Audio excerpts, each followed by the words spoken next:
सबसे पहले जय श्री राम आप सभी को। छात्रों से भी एक बार आप हम बात करते हैं और देखते हैं।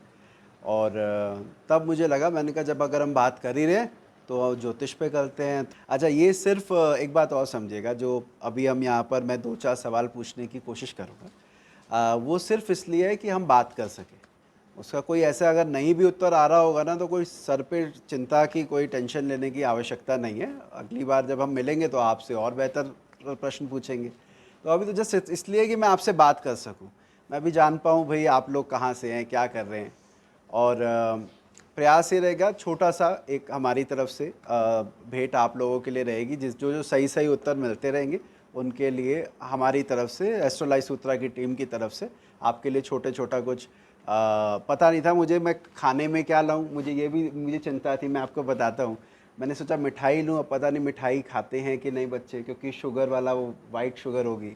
फिर लगा कि फ्रूट लूँगा, ऑर्गेनिक होगा कि नहीं होगा। फिर एंड में मुझे लगा मैं वहाँ जाके पहले देख लेता हूँ और अगली बार सोचूंगा दिल्ली से क्या लेके चलूँ।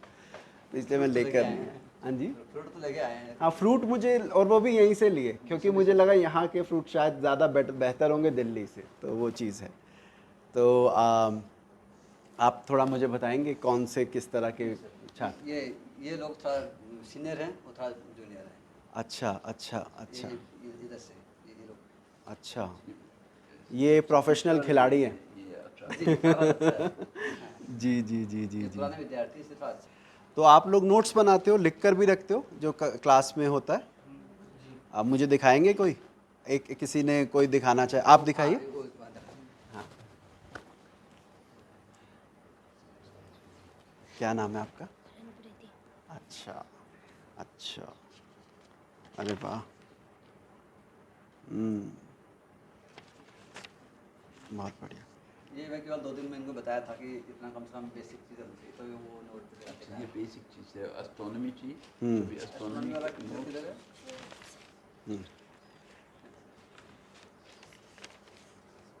अच्छा, दिन रात बराबर होती है, अरे वाह।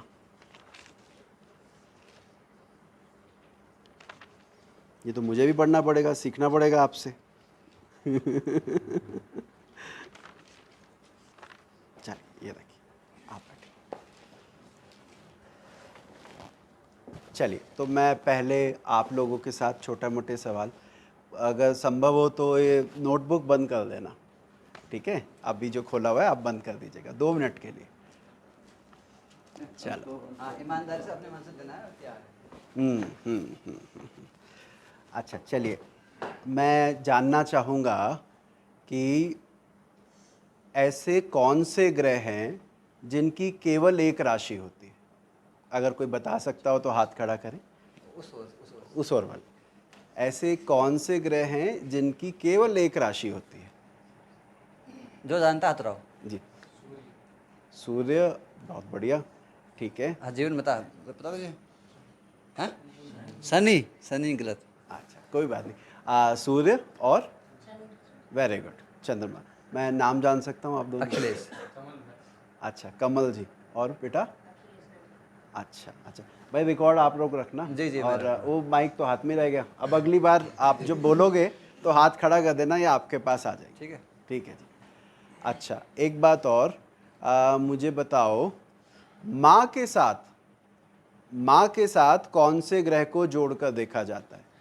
कोई अगर हाथ खड़ा करना हाथ चाहे उठाओ जो कि जानता है। आपकी माता कैसी है, अगर हमें इसका विचार करना हो किस कि ग्रह से भाई देखेंगे? हमारी माता जी कैसे होंगी, कैसे दिखती होंगी, तो इसके लिए किस ग्रह को देखना चाहिए आप? चंद्र। चंद्रमा, ओके, बिल्कुल सही। आप नाम आपका? वेद प्रकाश चौबे। वेद प्रकाश चौबे जी, ठीक है ठीक है।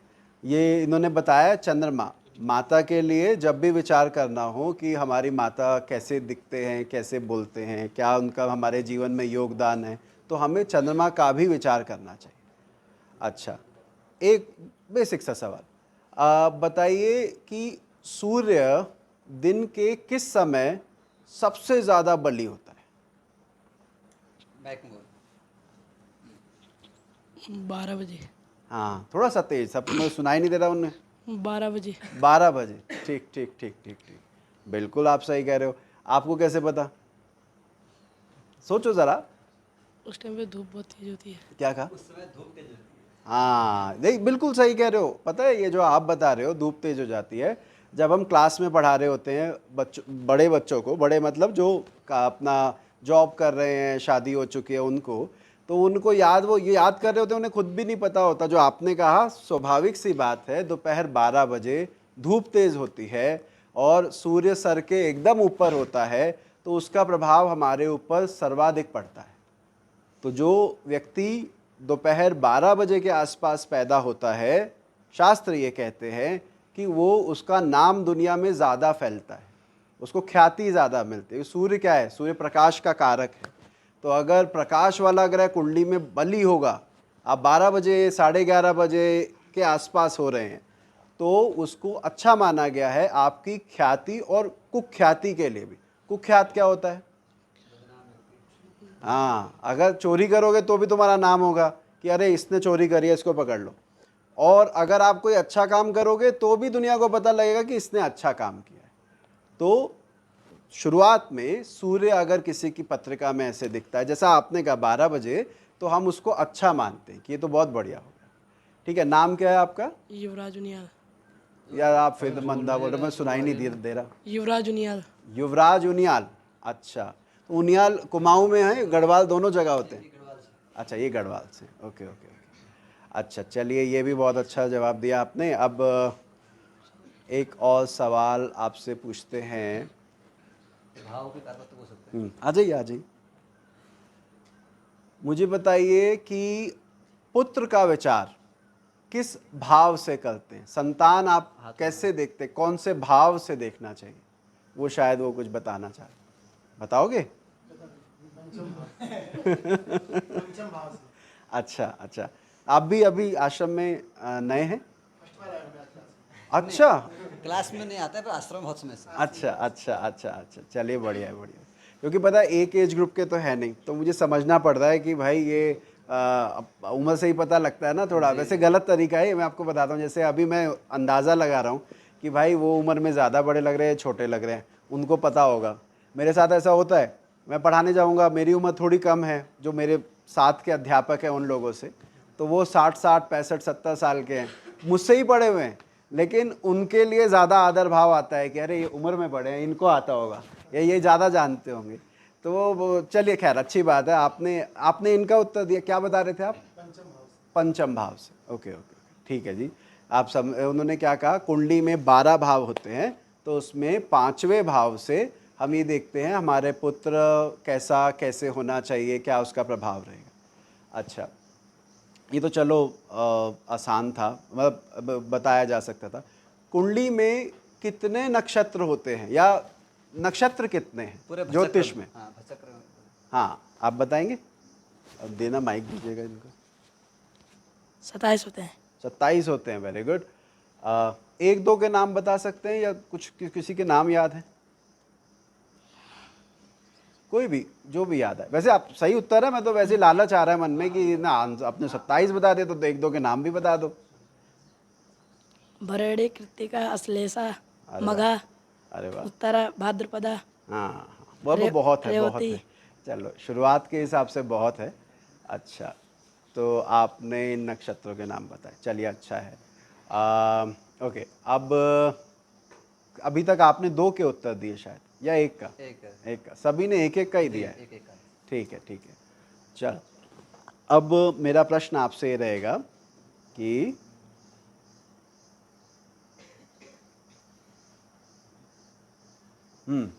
बृहस्पति, पीले रंग के वस्त्र आपने पहने, बृहस्पति की कौन सी राशियां होती हैं?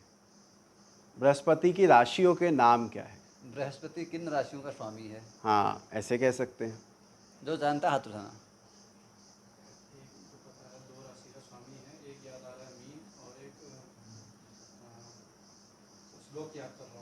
हाँ हाँ, कोई नहीं, मीन तो आपने सही जवाब दिया है, तो एक और किसी तरह हो जाए तो बहुत बेहतर है। अभी श्लोक भी याद है, भूल गया मैं आपको देख के। अरे अरे अरे, मैं मुंह छुपा लेता हूँ। धनु और मीन, ठीक है जी, बहुत बढ़िया। तो हाँ, धनु और मीन ये राशि के स्वामी आपने जैसा कहा बृहस्पति होते हैं।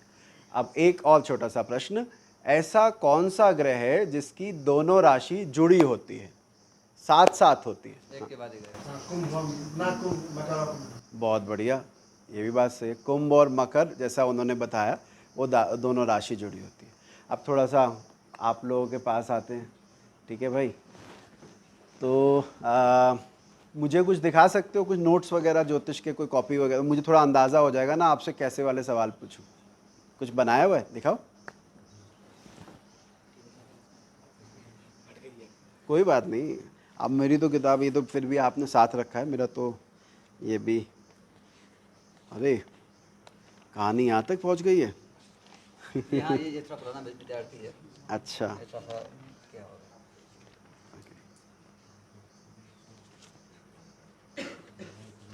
चलिए ठीक है जी, मैं समझ गया, मैं प्रश्न वैसे ही रखता हूँ। अच्छा जी, तो हम यहाँ पर पढ़ने आए हैं और आपका पढ़ रहे हैं, तो मुझे बताइए कि मोक्ष त्रिकोण किन भावों को कहा जाता है? हाथ खड़ा करना है। मोक्ष त्रिकोण किन भावों को कहते हैं? वो पहले उनके पास पीछे वाइट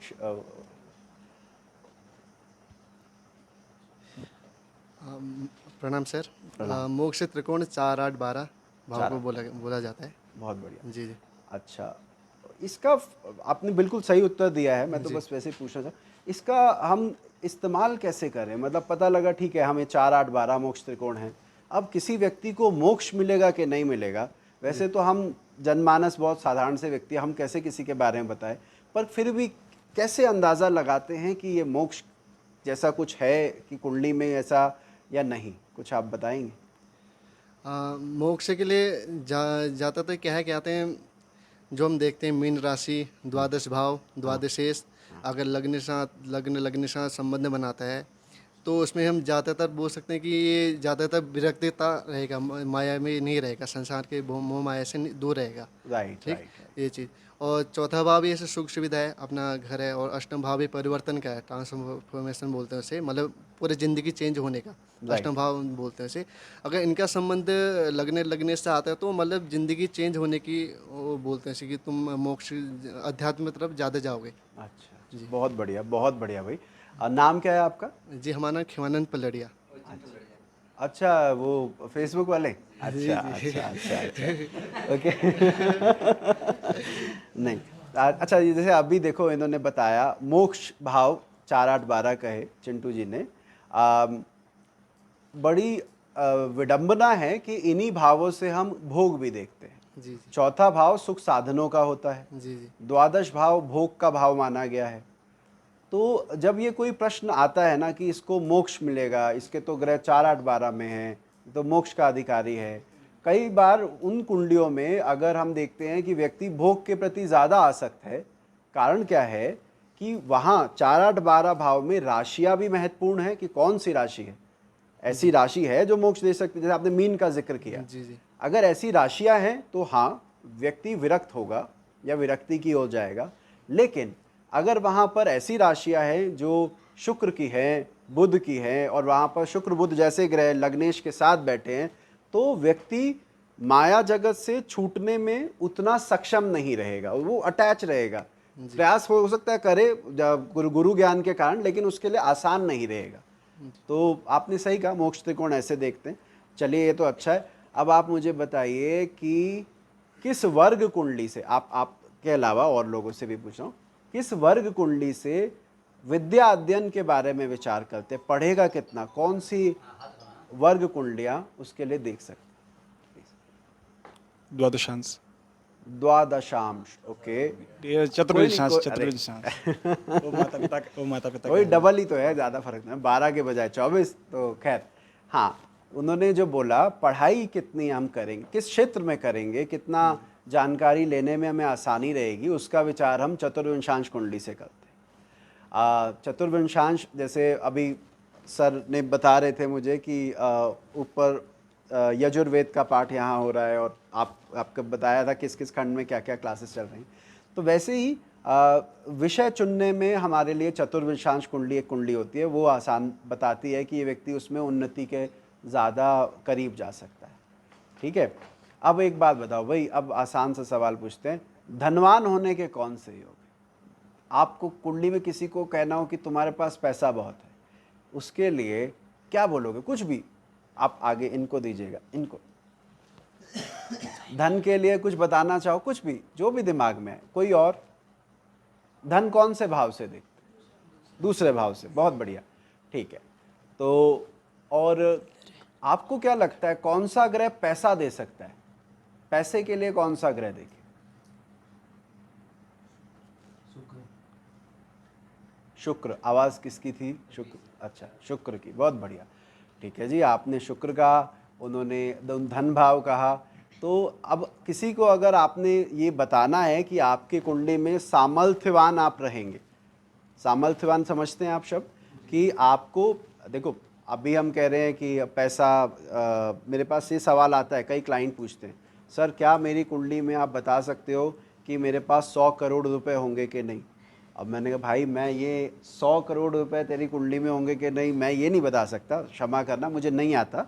लेकिन ये बता सकता हूँ कि जितनी तुम्हारी ज़रूरतें हैं, जितनी तुम्हारी इच्छाएं हैं, उनको पूरी करने के लायक धनराशि आपके पास होगी। मेरी बात समझ में आ रही है? आपको अगर पता हो आज से 15-16 साल पहले गोल्ड, सोने का भाव कुछ और होता था, आज बहुत कुछ अलग है, ठीक है। मुझे याद है जब मैं आपकी उम्र का था तो मैं भगवान से प्रार्थना करता था, ये भगवान मुझे ना इतनी तनख्वाह 10,000 रुपये मैं महीने के कमा लूँगा तो मैं सोचूंगा मेरा तो जीवन सुखमय हो गया, काश मेरी सैलरी 10,000 रुपये हो जाए। छोटा था बहुत, 4th-5th में रहा हूँगा तब की बता रहा, क्योंकि ये नंबर बहुत बड़ा होता था मेरे जैसे के लिए, जो कि यार ये तो बहुत बड़ा नंबर। लेकिन आज के समय में अगर हम देखते हैं तो उस वैल्यू उसकी भी है, लेकिन उतनी नहीं जितनी पहले होती थी।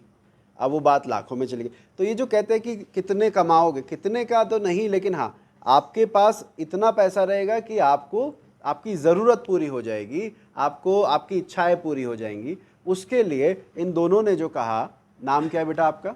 शिवम तिवारी। हाँ, शिवम तिवारी, ऊपर करके बोलना। शिवम तिवारी। अच्छा, कहाँ से आप? बिहार। अच्छा, और महाराज आप? अच्छा, उत्तराखंड से ही हैं आप।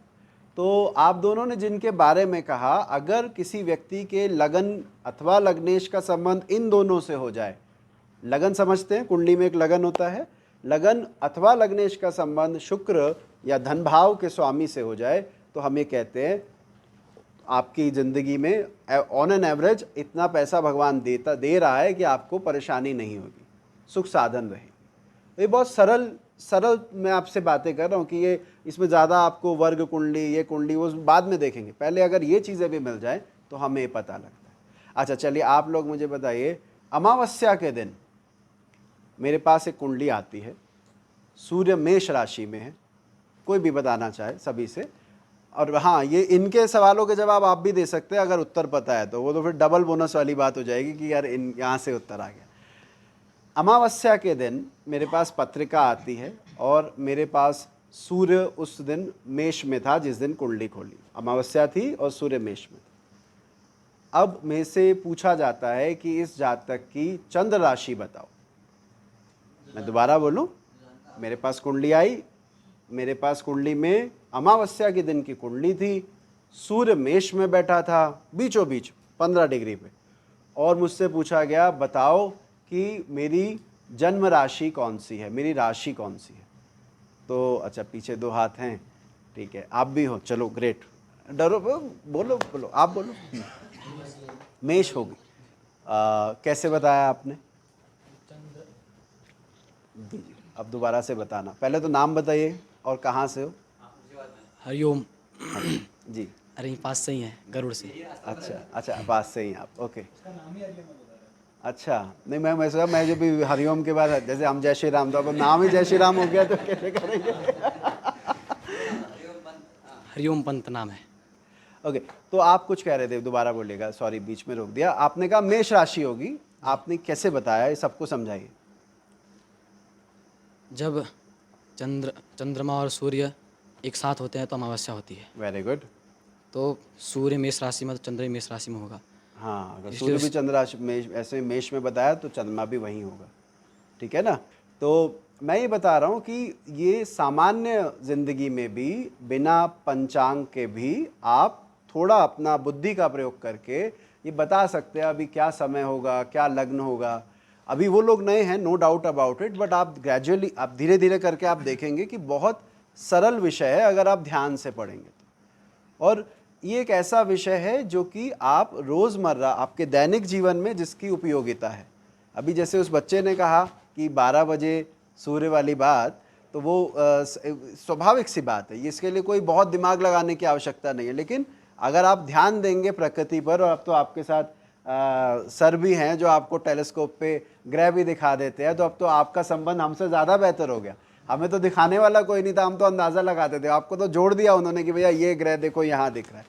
तो ये चीज़ें देखिएगा, लगाइएगा, और परमात्मा ने चाहा अगली बार जब हम मिलेंगे तो मैं चाहूँगा ये वाले भी विद्यार्थी इधर हो जाएंगे और फिर मैं आप सबसे इकट्ठे प्रश्न करूँगा, ठीक है। चलते चलते एक दो सवाल और छोटे से मुझे बताइए कि ऐसा कौन सा नक्षत्र है, आप दोनों को छोड़कर बाकियों से मेरी क्वेश्चन है, ऐसा कौन सा नक्षत्र है जिसको कई बार कई गणनाओं में ले लेते हैं, कई बार उसको छोड़ देते हैं? हाँ, जल्दी सभी ने बोल दिया। चलो अभिजीत, ठीक है जी, बहुत बढ़िया। अभिजीत कई बार ले लेते हैं, कई बार नहीं लेते। अब क्यों, कब नहीं लेते, कोई बता पाएगा? कब उसको इस्तेमाल नहीं करते, या कब, और कब कर लेते हैं, कहाँ पड़ा है? हाँ जी जी, उसे अगर कुंडली में गणना की जाए तो 27 नक्षत्र होता है, लेकिन मुहूर्त के लिए उससे गणना की जाती है। राइट, बहुत बढ़िया। उन्होंने क्या कहा? उन्होंने कहा कि अगर आप किसी व्यक्ति की पत्रिका बना रहे हैं, देख रहे हैं, तो आपको अभिजीत नहीं लेना होता। इंडिविजुअल एक व्यक्ति की कुंडली बना रहे हैं तो आपको नहीं लेना है। लेकिन अगर आप मुहूर्त देखते हैं, मुहूर्त आप समझते हैं, अभी धीरे धीरे करके होगा, नक्षत्रों के नाम बताए उन्होंने, उत्तरा भाद्रपद बोला था ना आपने? अच्छा, तो ये नक्षत्र मुहूर्त में कहाँ इस्तेमाल होगा, ऐसा बताया गया है कि जैसे कोई कार्य हमें लंबे अवधि तक करना है, हम चाहते हैं कि एक बार हम, जैसे पेड़ को लगाना, हम चाहेंगे आज अगर हमने बोया है वो कई साल तक हमें फल देता रहे या लगा रहे, तो ऐसे कामों को ऐसा ध्रुव नक्षत्र कहते हैं, जिसमें उत्तरा भाद्र, इनको याद है? अरे तो ये तो फिर मुझे, चलो फिर शिप्र, चर नक्षत्र बताइएगा। चर नक्षत्र कोई बताए?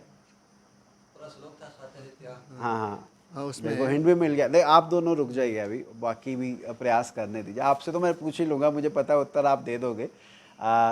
सोचो ज़रा, कोई एक ऐसा ही। अश्विनी, बहुत बढ़िया। कहाँ से आवाज़ आई? हाँ, तो आप लीजिए वो माइक लीजिए और बताइए पूरा। हाँ, अश्विनी नक्षत्र। और कोई भी नाम याद आ रहा है? रोहिणी। अच्छा, चर स्त्री। उल्टा हो गया थोड़ा, ध्रुव होता है वो स्थिर है, उसमें तो काम करोगे सालों तक रहेगा। कोई नहीं, कोई श्लोक कह रहे हैं गुरुजी, याद करो। अच्छा, कोई नहीं, हो जाता है। मैं भी ऐसे ही रैंडमली कोई पूछ ले तो मुझे। रोहिणी अभी तो मना किया ना, अभी आप फिर दोबारा रोहिणी पर आ गए गलती से। कोई और नक्षत्र बोलना चाह रहे थे, रोहिणी में चंद्रमा की तरह ज़्यादा लगाव हो गया आपका भी रोहिणी से। नहीं, अच्छा चलो कोई बात नहीं। उसमें स्वाति आता है स्वाति से, ठीक है। उसमें श्रवण आता है, श्रवण भी आता है, ठीक है जी। तो ऐसे ही, हाँ, अब आप बताइए, वो पीछे दीजिएगा। श्लोक भी बोल सको तो अच्छा रहेगा, जो सुनेंगे बाद में उन्हें लगेगा कि यार देखो ये भी कितने अच्छे से बता रहे। उसमें श्लोक ये है, कहते हैं स्वात्यादित्य श्रुते स्त्रीणी चंद्रश्चापि चरम चलम तस्मिन् गजाधिकारो हो वाटिका गमाधिकम। ठीक, इसमें क्या है कि स्वाति द्वितीय जो नक्षत्र के स्वामी होते हैं, अदितियों तो पुनर्वसु होंगे उनके, और क्या आते हैं श्रुते मतलब श्रवण, स्त्रीणी बोला गया, श्रवण से 3 आगे को ना, श्रवण धनिष्ठा सदभिषा ये चीज़, और चंद्रवार, इनमें जो काम किया जाता है वो ऐसा काम करा जाता है जो चर है, जिसमें क्या आते हैं गजाधिका, मतलब कोई पिछले ज़माने क्या होता है कि हाथी को लेके आते थे या वाटिका लगानी होती है, तो ऐसे काम जो चलायमान होती है।